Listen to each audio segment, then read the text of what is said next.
pais que nunca perderam a esperança de pelo menos entenderem o que aconteceu. Tem um jovem que ligou e ele disse que sofreu um acidente. Imagina, pai, mãe, seguinte, sofri um acidente.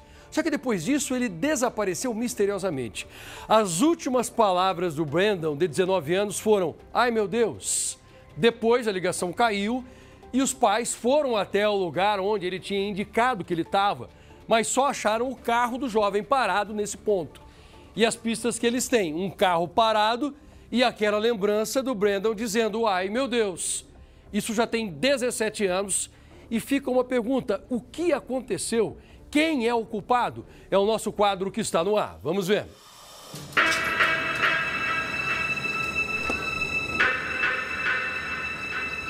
Era à noite quando o jovem Brandon Swenson, de 19 anos, pegou a estrada a caminho de casa. Ele nunca mais foi visto.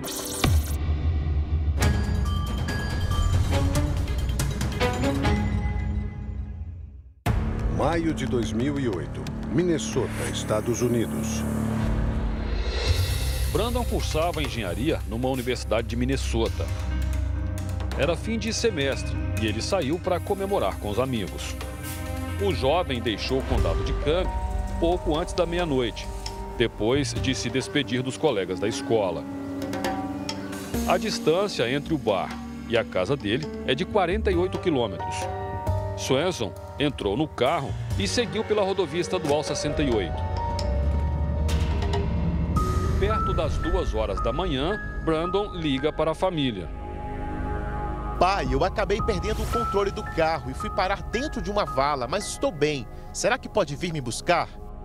Annette e Brian Swenson entraram rapidamente na caminhonete e seguiram para o lugar por onde o filho deveria ter passado.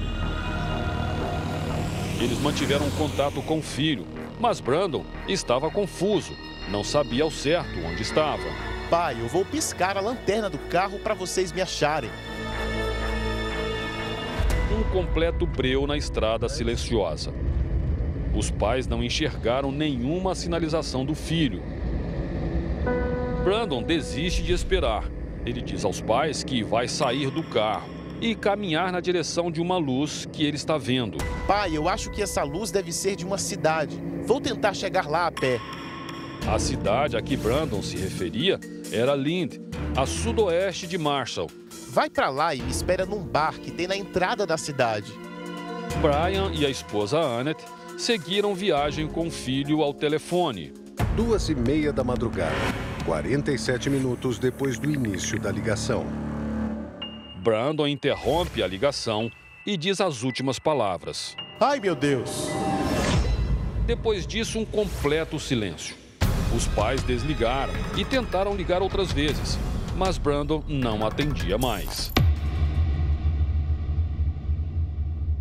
Às 6h30 da manhã, os pais reportam o desaparecimento à polícia, que começa a investigação.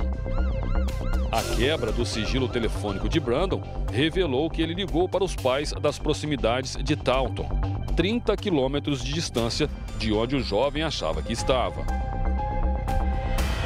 Uma equipe foi até o local e encontrou o carro de Brandon dentro da vala, como ele havia mencionado. Durante as buscas, os agentes perceberam uma luz no alto de um silo de grãos. Essa pode ter sido a luz que Brandon disse ter visto. Ele tinha perdido a visão do olho esquerdo e pode ter se confundido. As buscas se intensificaram com helicópteros e cães farejadores.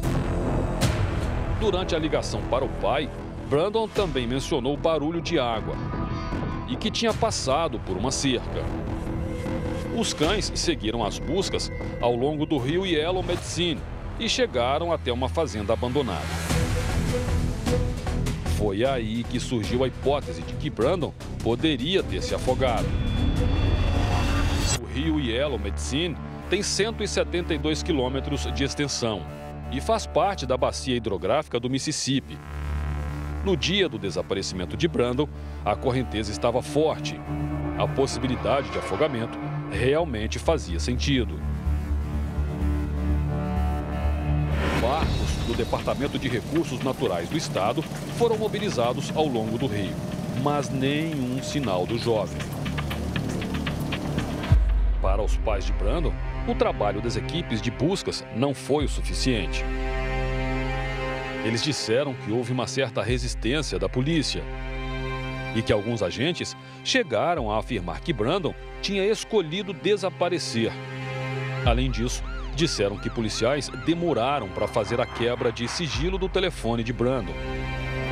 As primeiras horas são cruciais para os desígnios do caso, pois é no calor dos fatos que as provas estão em mais evidências, tanto na colheita de filmagens, locais, digitais, ou até mesmo testemunhas que tiveram contato com essa pessoa ou viram essa pessoa desaparecida em algum local. E isso possibilitará a polícia a encontrar essa pessoa ou saber se esse desaparecimento foi de forma criminosa ou não. Na busca por melhorias nos casos de desaparecidos, os pais de Brandon conseguiram uma grande conquista na Câmara Estadual de Minnesota: a criação da lei de Brandon. A medida exige que a investigação sobre qualquer caso de um adulto desaparecido comece assim que for relatado. O objetivo é acelerar o trabalho da polícia para que identifique situações de perigo rapidamente. Os pais de Brandon nunca desistiram do filho. Até hoje, mantêm a esperança de um dia encontrá-lo. A luz acesa na varanda 24 horas por dia é o sinal na escuridão que Brian e Annette deixam para o filho desaparecido. Uma esperança que só vai se apagar quando o Brandon for encontrado, vivo ou morto. Faltam peças nesse quebra-cabeças. Com o que Brandon se deparou naquele lugar sombrio? Foi afogamento? Sequestro? Assassinato? Ninguém sabe. O jovem Brandon se tornou parte de uma extensa lista de histórias que não se fecham. E de perguntas para as quais não existem respostas. Quem é o culpado?